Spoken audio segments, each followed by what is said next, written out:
भारतीय विमानपत्तन आर्थिक विनियामक प्राधिकरण संशोधन विधेयक 2021। माननीय मंत्री जी। धन्यवाद सभापति महोदय। मैं प्रस्ताव करता हूं कि भारतीय विमानपत्तन आर्थिक विनियामक प्राधिकरण अधिनियम 2008 का और संशोधन करने वाले विधेयक पर विचार किया जाए।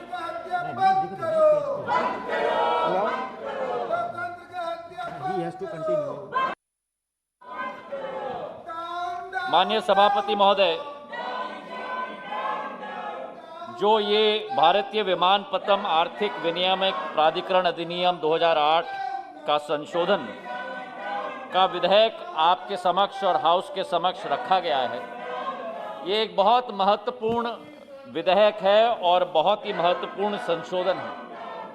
हमारे देश में सभापति महोदय, वर्तमान जगत में आदरणीय प्रधानमंत्री नरेंद्र मोदी जी के नेतृत्व में ये निर्णय ले लिया गया था कि आने वाले भविष्य में हमारी देश की जनता को सुलभ यात्रा प्राप्त कराने के लिए हमारी सरकार कटिबद्ध है।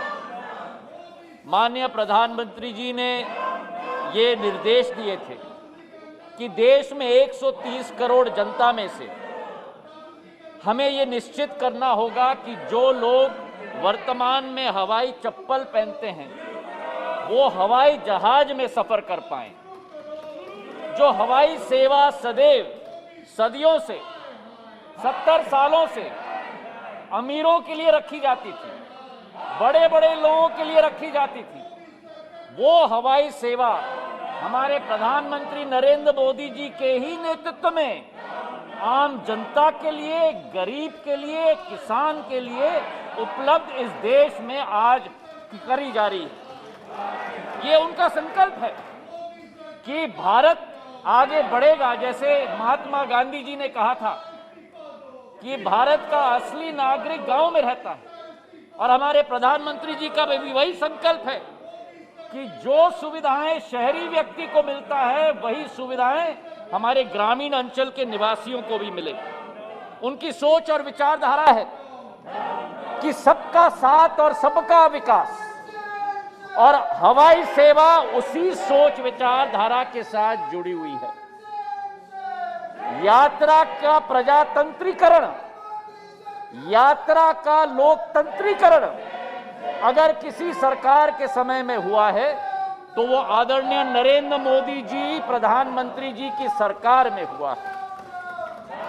और ये सारी चीजें सभापति महोदय जुड़ी हुई हैं एक ही सोच और विचारधारा के साथ, और वो सोच विचारधारा है एक आत्मनिर्भर भारत का। भारत सक्षम बने तो भारतीयों के लिए बने, और जब भारत भारतीयों के लिए सक्षम बनेगा, जब भारत आत्मनिर्भर बनेगा, तो विश्व पटल पर उभरने की पूरी क्षमता हमारा भारत सदैव रखेगा।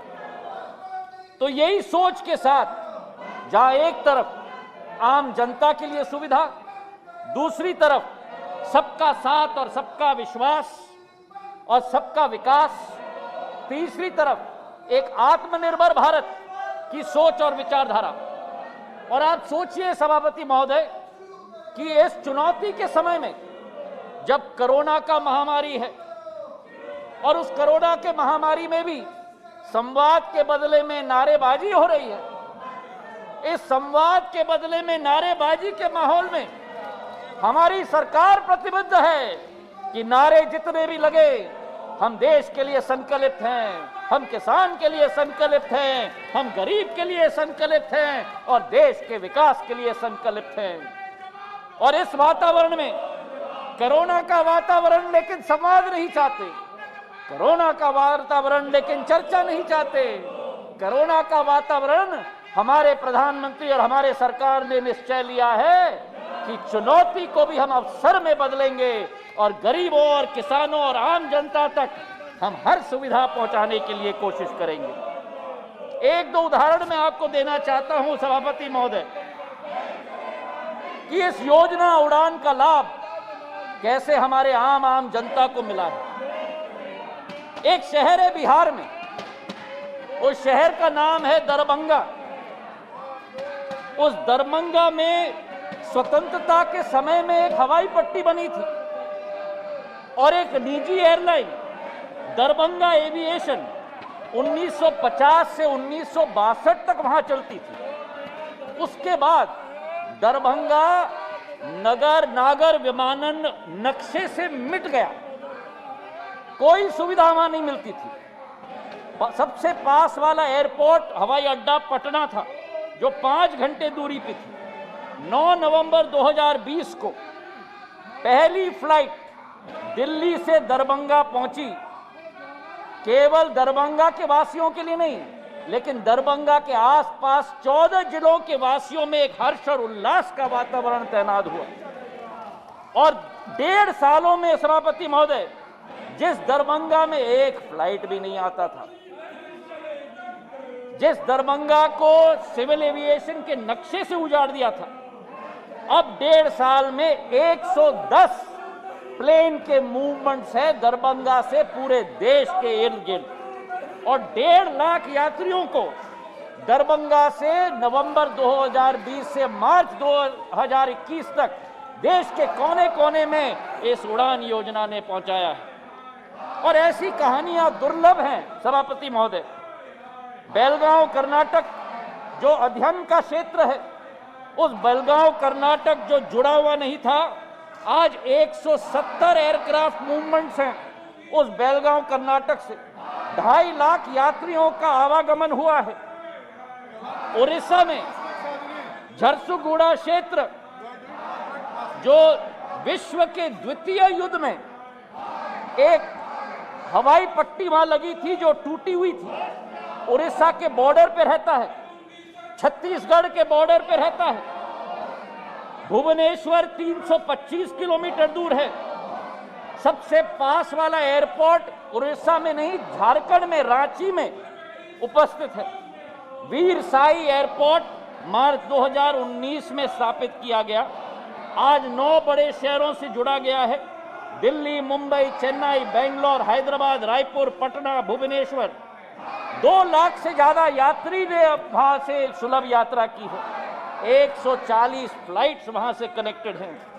ये कहानी है प्रधानमंत्री नरेंद्र मोदी जी के सबका साथ, सबका विश्वास और सबका विकास की कहानी। ये कहानी है भारत की, आत्मनिर्भर भारत की कहानी प्रधानमंत्री जी के नेतृत्व में। ये कहानी है भारत के कोने कोने के, और ऐसे अनेक कहानियां हैं। रूपसी एयरपोर्ट असम में, किशनगढ़ राजस्थान में, जगदलपुर छत्तीसगढ़ में, अदमपुर पंजाब में, हुबली कर्नाटक में, ऐसे अनेक कहानियां हैं सभापति महोदय। और उड़ान का जो लक्ष्य है कि हम लोग टियर 2 और टियर 3 शहरों को जोड़ के रखेंगे, उत्तर पूर्वी भारत को जोड़ के रखेंगे, हमारे पहाड़ी राज्यों को जोड़ के रखेंगे, हमारे द्वीपों को जोड़ के रखेंगे। और इसके लिए 5 क्षेत्र हमने बनाए हैं, उत्तर, दक्षिण, पूर्व और पश्चिम। और उत्तर पूर्व का क्षेत्र, बैठ जाओ 30% हर एक रीजन को हमने अपना नेतृत्व करने की क्षमता दी है। अब इस क्लबिंग के आधार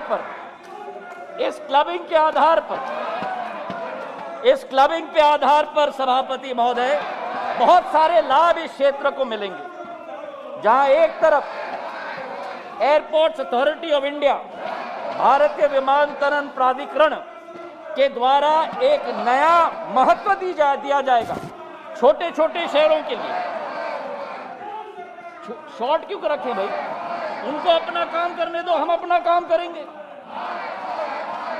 पूरे देश को सुनना चाहिए कि प्रधानमंत्री जी के नेतृत्व में क्या किया जा रहा है, और पूरे देश को इनका व्यवहार भी सुनना चाहिए कि जहां आम आदमी के लिए कार्य किया जा रहा है, ये क्या कर रहे हैं। सुनने की क्षमता नहीं, सुनाने की ही क्षमता इनकी ये चाहते हैं। प्रजातंत्र में आपको सुनना भी होगा अगर आपको सुनाना है। तो मैं कह रहा था सभापति महोदय कि ये जो क्लबिंग की प्रक्रिया है, इसके आधार पर भारतीय विमानपत्तन प्राधिकरण छोटे छोटे शहरों पर अपनी प्राथमिकता दे सकता है। नए एयरपोर्ट्स का सर्जन होगा और जब नए हवाई अड्डों का सर्जन होगा, जो दूसरे हवाई अड्डे हैं वहां निजी क्षेत्र अपनी भूमिका निभाई, ताकि दोनों के बीच में एक सहयोग हो, एक संवाद हो और एक भूमिका दोनों निजी और सरकारी क्षेत्र तय कर पाए। इसी के साथ हमारी सोच और विचारधारा है कि नए हवाई पट्टे बने, छोटे एयरपोर्ट्स की क्रॉस सब्सिडी हो और इसके आधार पर जो आज भारत में 128 एयरपोर्ट्स हवाई अड्डे हैं, जो आज भारत में 713 हवाई प्लेन हैं, हमारी सोच और विचारधारा है कि आने वाले समय में भारत उड़ान क्षेत्र में केवल भारत का नेतृत्व न करे पर पूरे विश्व का नेतृत्व करे प्रधानमंत्री जी के नेतृत्व। तो मेरी अपील है आपसे सभापति महोदय और मेरे सभी सांसद भाई बहनों से अपील है कि ये बहुत महत्वपूर्ण विधेयक है, इसे सर्वसम्मति से पारित किया जाए ताकि देश का एक एक इंसान इस हवाई सेवा का लाभ ले पाए। इन्हीं शब्दों के साथ आपका बहुत बहुत धन्यवाद। मंत्री जी, आपका बहुत बहुत धन्यवाद।